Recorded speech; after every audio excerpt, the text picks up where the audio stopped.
औरंगजेबाची कबर राहिली पाहिजे का उडवली पाहिजे? आत्ता कुठून आठवलं? चित्रपटाने जागे होणारे हिंदू काही कामाचे नाहीत.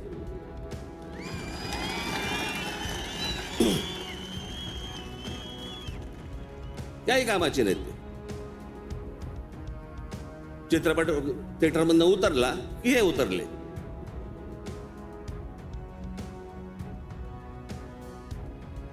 छत्रपती संभाजी महाराजांचं बलिदान तुम्हाला आत्ता कळलं विकी कौशल मेल्यावर?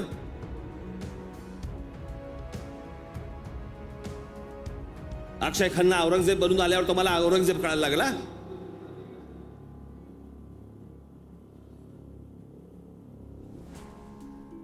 व्हॉट्सअप वरती इतिहास नाही वाचता येत. इतिहास वाचायचा असेल त्याच्यामध्ये पुस्तकामध्ये डोकं घालायला लागेल तुम्हाला.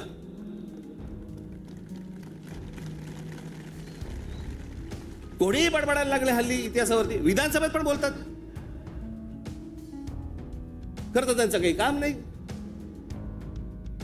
औरंगजेबावरती बोलतायत.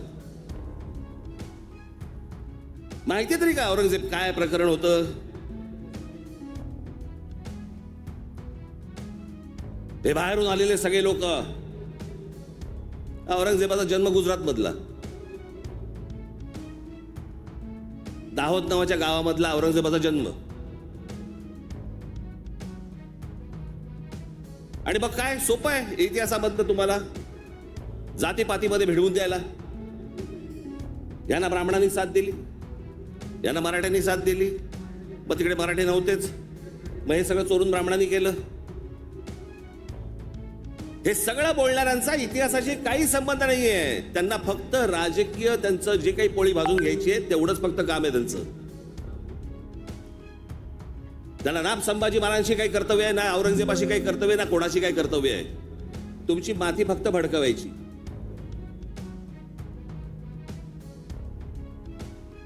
कसल्या इतिहास बोलतोय आपण? अहो, इतिहासाच्या पानात खोलवर गेलात ना, सगळ्या अपेक्षांची आणि कल्पनांची आणि भावनांची सगळी भांडी ठळाठळ फुटतील.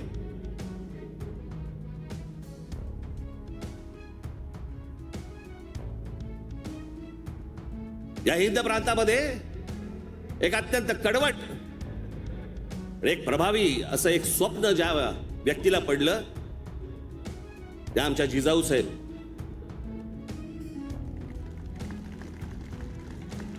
हे त्यांचं स्वप्न त्यांचे वडील असल्यापासून त्या बघत होत्या.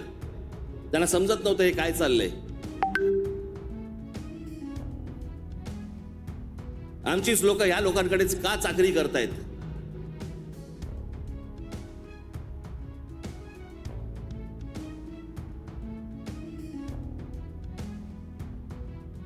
आणि छत्रपती शिवाजी महाराज म्हणजे या हिंद प्रांतावरती केलेला एक संस्कार आहे. तो एक चमत्कार आहे. ती एक विलक्षण घटना आहे.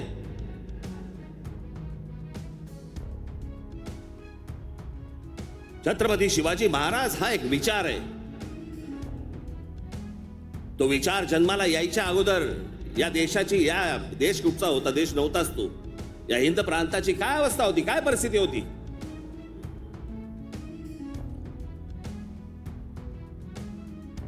सर्व जातीचे लोक कोणाला कोणाच्याकडे होतेच ना कामाला. दूर कशाला जा. छत्रपती शिवाजी महाराजांचे वडील हे आदिलशाहीतच होते ना.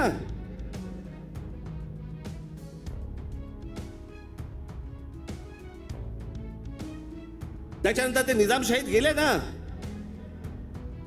तो काळ वेगळा होता, तिवाळची परिस्थिती वेगळी होती. त्यांनी का तसे निर्णय घेतले? जे कोणी महाराष्ट्रामधले सरंजामदार होते त्यांच्या विरोधाचाच लढा होता ना शिवाजी महाराजांचा. हे सरंजामदार कोण होते? त्याला जातीत का पाहताय तुम्ही?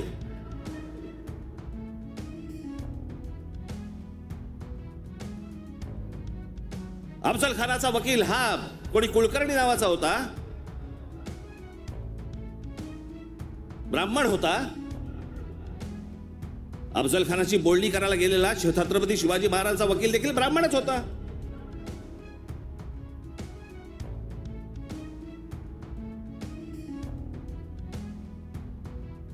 त्यावेळेला ही सगळीच माणसं वेगवेगळ्या लोकांकडे कामालाच होती.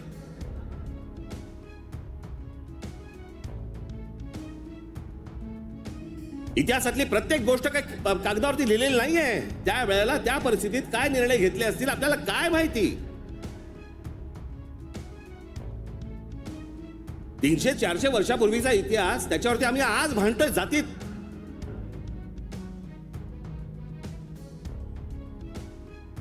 आग्र्याच्या दरबारामध्ये छत्रपती शिवाजी महाराजांच्या समोर संभाजी महाराज असताना संभाजी महाराजांकडनी औरंगजेबाची 5000 मनसबदारी स्वीकारलेली आहे. छत्रपती शिवाजी महाराजांच्या समोर महाराजांची होकार असल्याशिवाय होईल?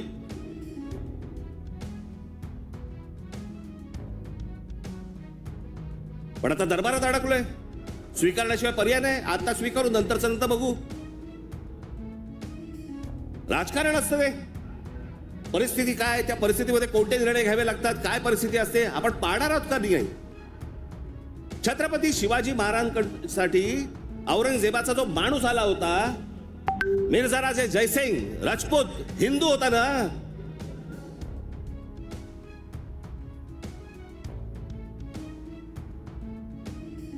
ज्या सिंहगडावरती आमच्या तानाजी मालुसरेंचा आज तिथे मृत्यू झाला, ते कोणाबरोबर लढाई झाला? उदयबान राठोड बरोबर ना. राजपूत होता ना, हिंदू होता ना. काय घेऊन बसलोय आपण?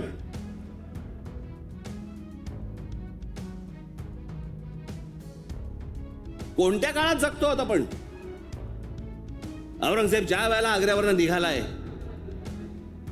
महाराज गेले 1680 साली आणि औरंगजेब महाराष्ट्रामध्ये पोहोचलाय 1681 साली. 1681 ते 1707, 27 वर्ष तो महाराष्ट्रात लढत होता.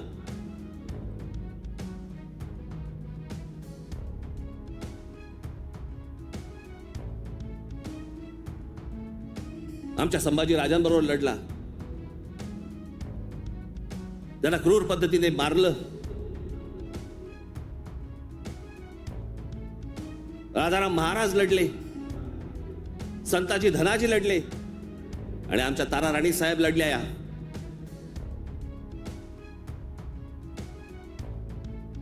एक महाराष्ट्राचे खूप मोठे लेखक होऊन गेले नरहर कुरुंदकर.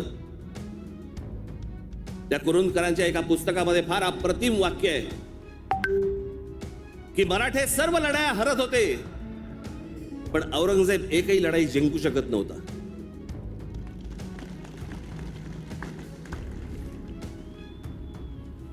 याचं कारण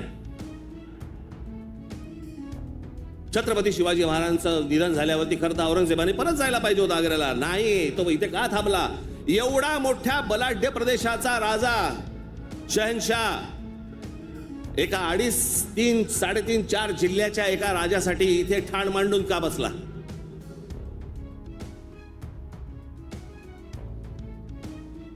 त्याला माहिती होतं छत्रपती शिवाजी महाराजांचं निधन झालंय, मग का ठाण मांडून बसला होता? शिवाजी महाराज तर गेले होते, त्याला शिवाजी नावाचा विचार मारायचा होता, जो त्याला जमला नाही. सगळे प्रयत्न केले, सर्व प्रयत्न केले आणि इथे शेवटी मेला.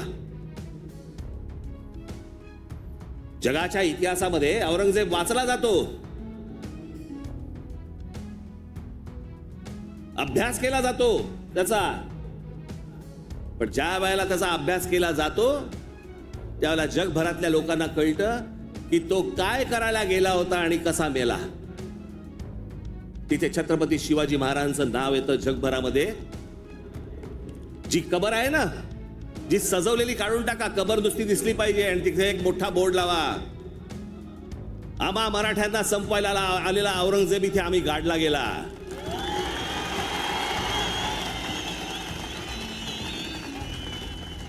हा आमचा इतिहास.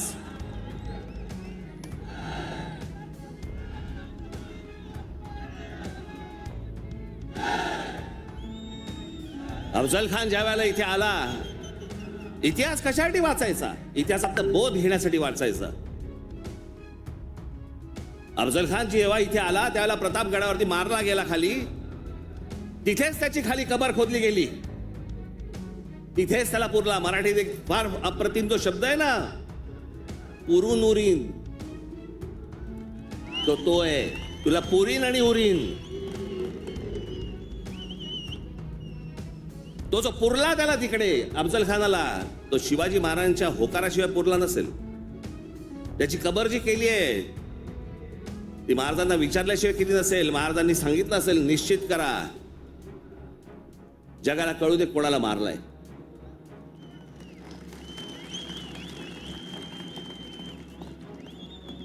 आपण ज्या मराठ्यांनी महाराष्ट्राने ज्याला ज्याला गाडले त्यांची प्रतीक नेस्तनाबूत करून चालणार नाही. ती जगाला दाखवली पाहिजेत आम्ही यांना गाडलंय.